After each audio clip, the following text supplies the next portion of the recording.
السلام عليكم ورحمة الله تعالى وبركاته. مرحبا بأعزائي الطلبة والطالبات في حصة جديدة سأقدم لكم فيها موضوعا خاص بالأعداد العقدية. إذن هذا التمرين وقع اختياري له لأنه جد مهم، يتضمن أسئلة شاملة تتعلق بكل ما تم دراسته حول الأعداد العقدية.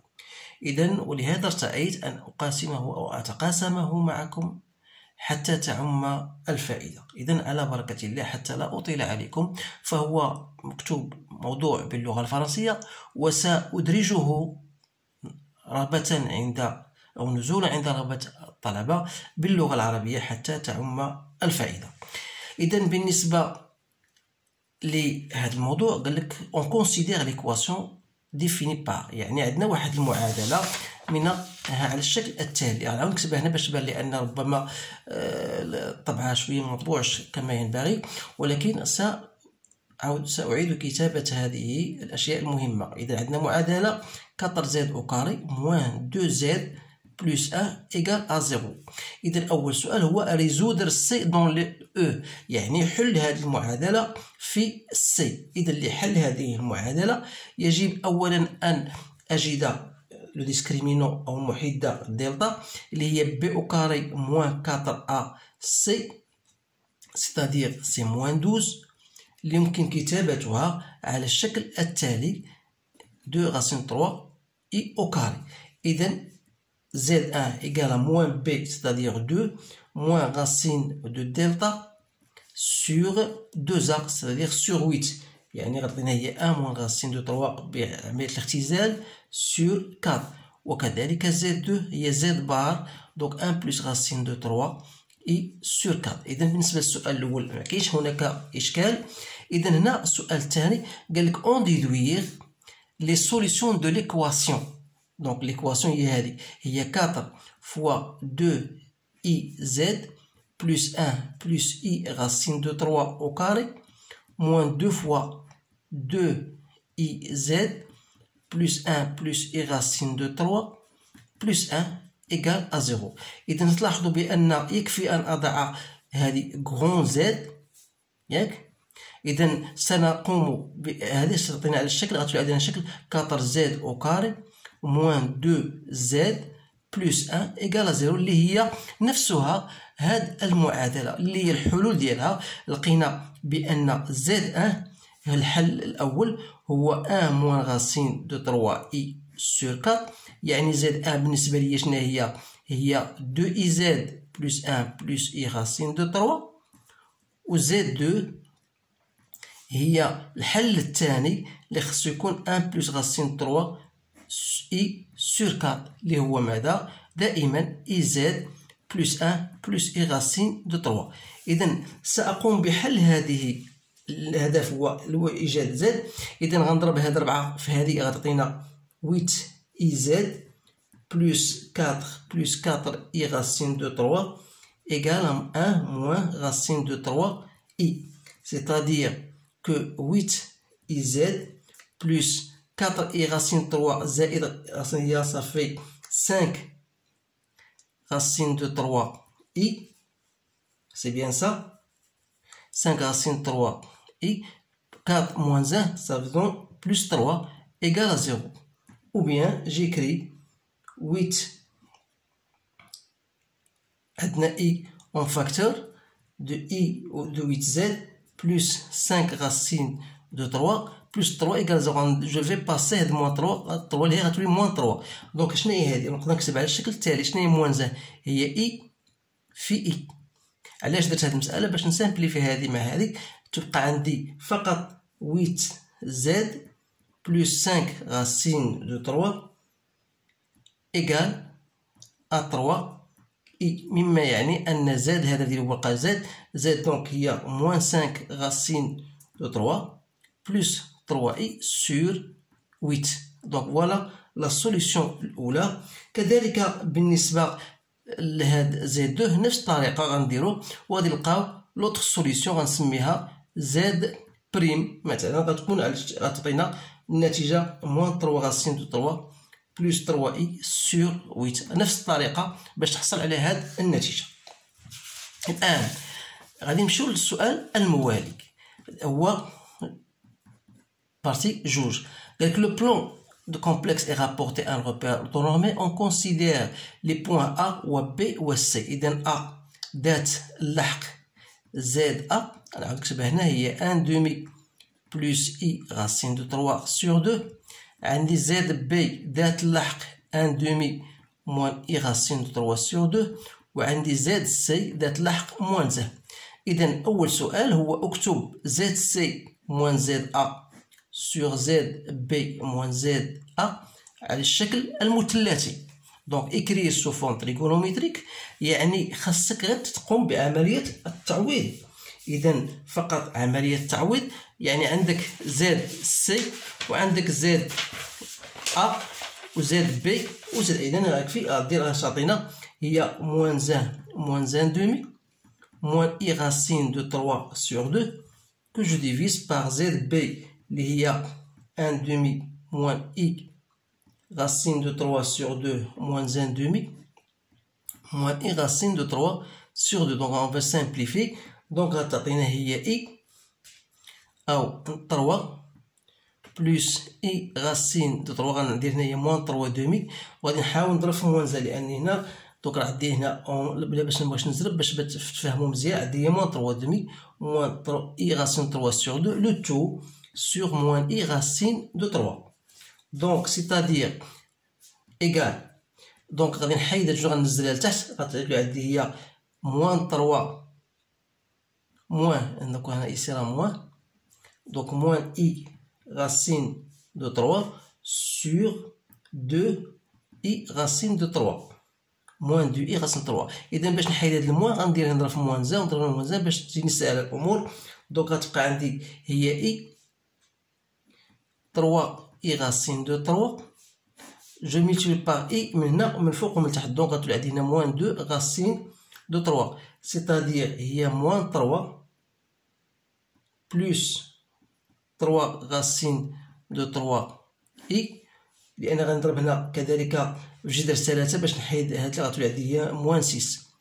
donc وبالتالي تلقى هي 1 demi، غتوصلوا لهاد النتيجة بطبيعة الحال moins 3 demi I.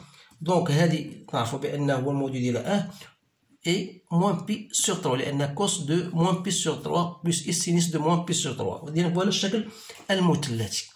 إذا فوالا on déduire la nature du triangle ABC. إذا le triangle ABC، voilà j'ai un triangle ABC. غير باش تفهموا هاد الأمور هادي، عندي le module de ZC moins ZA sur ZB moins ZA اللي هو ماذا؟ هو AC sur AB، c'est-à-dire هو AC sur AB. لقيناه هو ماذا؟ هو واحد، يعني أن AC تساوي AB، هذا من جهة. إذا AC تساوي AB، وعندنا الزاوية بين AC و AB هي moins pi sur 3 أو pi sur 3 على حسب لو سونس. وبالتالي بما أنه متساوي الساقين، يعني أن هذه الزاوية بحال هذه، مما يدل على أن الزاوية B كذلك والزاوية C تهما غيكونوا يساوي بي على 3 بي على 3. وبالتالي يمكن أن أقول بأن المثلث ABC فهو مثلث متساوي الأضلاع. إذن هذا هو الجواب على سؤال أو ستان تريونغل إكويلاتيرال بالنسبة للناس اللي تقراو بالفرنسية.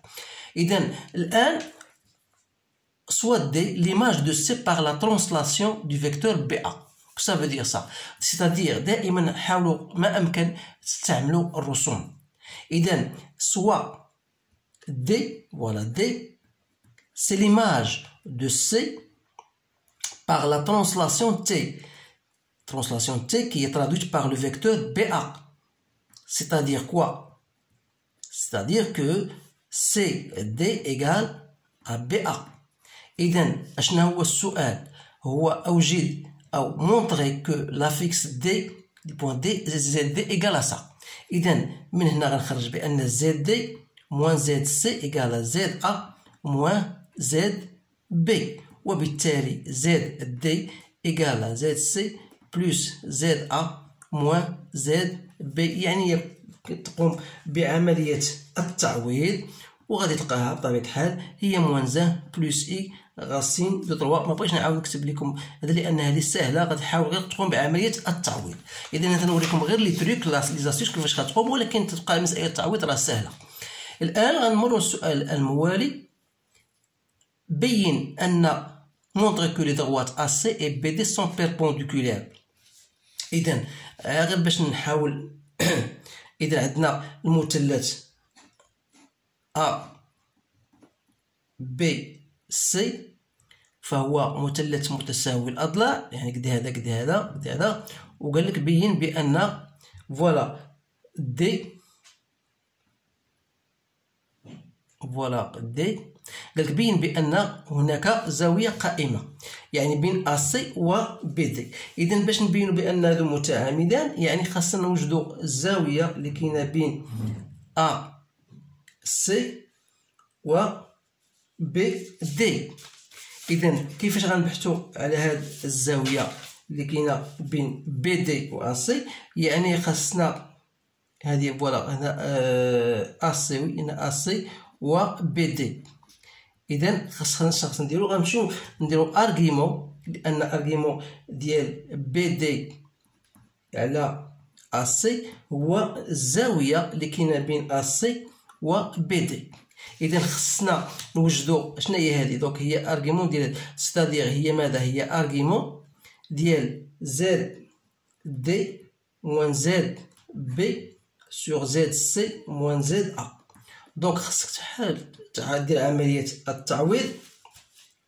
لقيت بانه انا عندي هنا زد دي موان زد بي وجدتها هي موان 3 دومي بلس 3 i racine de 3 sur 2 sur moins 3 demi moins i racine de 3 sur 2. C'est-à-dire غادي دير هي argument de moins 3 plus 3i racine de 3 sur moins 3 moins i racine de 3. إذا غضرب في المرافق وغادي توجدها. هذا المرافق هو موان 3 بلس اي غاسين 3، مابقاش عندي الفضاء فين نكتب. دونك غتلقى هي ارغيمون دو موان اي غاسين دو 3. اور ارغيمون دو موان اي غاسين 3 هو ماذا؟ هو ارغيمون دو موان اي بلس ارغيمون دو غاسين دو 3. ارغيمون دو غاسين 3 ايكال 0. دونك سا سي موان بي سور 2، مما يعني ان ا سي عموديه على بي دي. هذا هو الجواب على هذا السؤال. الآن نمروا السؤال الموالي.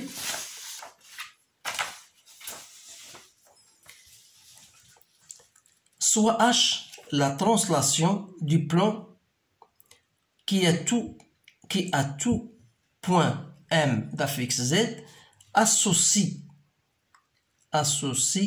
le point M' d'affixe Z' tel que Z' égale à 2Z moins I racine de 3. Montrer que H est l'homothétie de centre oméga d'affixe oméga égale à I racine 3 et de rapport 2. Alors, إذا بالنسبة لهذا السؤال غادي نحاول نترجمو عليكم. يعني شنو هي الهوموتيسي؟ هي التحاكي. إذا دائما أستعين بالرسم في الجواب عن هذه الأسئلة. عندما أقول التحاكي الذي مركزه أوميغا ويعطينا من واحد النقطة ذات اللحق زد واحد النقطة الصورة ديالها ذات اللحق زد بريم، يعني ماذا يعني هذا؟ أن أوميغا إم بريم فوالا نكتبها بحال هكا أوميغا إم بريم إيكالا كا لأن النسبة ديالو كا أوميغا إم. إذا لك تحافظ غير هاد الأمور هذه يمكن لك تجاوب على السؤال. إذا ماذا يعني هذا؟ يعني أن زد بريم موان أوميغا إيكالا كا زد موان أوميغا، يعني أن زد بريم إيكالا أوميغا بلس كا زد موان كا أوميغا، سيتادير هي كا زد بلس أوميغا أن موان كا. إذا عطاونا هما زد بريم فوالا زد بريم قالك إيكالا 2 فوا زد موان إي راسين دو 3. إذا باغ أنالوجي يعني أن كا هي ماذا؟ هي 2. إذا إلا كانت كا هي 2 دونك عندنا أوميغا ان موان كا غنعوض كا بجوج غتكون هي موان اي غاسين de 3. C'est-à-dire A moins 2 هي moins 1. Donc ça veut dire que oméga égale à I racine de 3. وهذا هو الجواب كذلك اللي عطاونا. إذا الآن بين أن أو حدد اللحق ديال النقطة أ اللي هي صورة أ بهذا التحاكي H. إذا عندما أقول بأن أ هي صورة أ، إذا أ صورة أ بالتحاكي H، يعني أن H دو أ هي أ. ما معنى هذا؟ أنها من خلال هذه العلاقة أو الصيغة اللي درناها هنايا، يعني غتكون عندنا زد ديال أ هي دو فوا زد ديال أ بلس موان إي راسين دو 3 من خلال هذه العلاقة، أي أن زد أ تساوي دو فوا زد أ هي 1 دومي بلس إي راسين دو 3 سور 2 موان إي راسين دو 3، سيتادير غتعطينا واحد لأن غتسامبليفي غتبقى لنا هي واحد. دونك زد أ إيكال أ واحد. فوالا. الآن بين أن أ بي سي أ تنتمي إلى دائرة حيث ذات مركز وشعاع يجب تحديدهما. إذن montrer que A, B, C, E appartiennent au même cercle dont on précisera le centre et le rayon. بالنسبة لهذا السؤال هذا حاولت غادي نفهمو لكم بطريقتي الخاصة. إذن غادي نعطيكم سؤال إضافي، وهو أولا أنشئ هذه النقاط A, B, C و E في معلم. إذن باش ننشئوها في معلم غادي نحاولو نديرو واحد الدائرة، ها هي درتها مسبقا. إذن دائرة خاصني ندير عليها هاد النقاط A و B و C و D. إذن كيفاش غادي نحاول؟ فوالا عندي أولا غنوضع أمامكم زد أ. إذن زد أ لقيناها للتذكير فقط هي 1 دومي بلس إي راسين دو 3 سور 2 اللي ممكن نديرها على الشكل المثلثي هو 1 بلس بي سور 3. بالنسبة لزد بي هي 1 دومي موان إي راسين دو 3 سور 2 يعني زد أ بار، دونك غتكون هي 1 موان بي سور 3. و زد سي إيكال أ 1 إيكال موان زد، و كاينة زد أو إيكال أ 1. إذن بالنسبة كيفاش غادي ننشئ هاد النقاط في هذا؟ لأن بعض الطلبة سولوني قال لي أستاذ واش ممكن هاد الأسئلة تطرح في الامتحان؟ ممكن تطرح. هو كيفاش الإنشاء؟ لأن ساهل باش ندير الإنشاء ديال هاد. إذن بالنسبة لإنشاء النقطة أ، إذن المعيار ديالها شحال هو؟ واحد. دونك خديت أنا دابا هذه هي واحد، دائرة مثلثية شعاعها واحد. مزيان. إذن بالنسبة للنقطة أ الشكل الحقيقي هو 1 دومي، وهي ذات ارغيمون او عمده بي سور 3. تعرفوا بان كوس دو بي سور 3 هو 1 دومي، كوس دو بي سور 3. دونك كوس دو بي سور 3 وكاينه السينيس دو بي سور 3. اذا بالنسبه لي انا اللي كان كوس دو بي سور 3 هو 1 دومي، اذا هذه النقطه هذه خصها تكون هنايا، وانقطاع ديالها او تقاطع ديالها مع الدائره هو اللي غادي يحدد ليا النقطة أ. إذا فوالا النقطة أ بدون استعمال المنقالة، لأن فوالا أنا عارف بأن 1 دومي فوالا هي 1 دومي.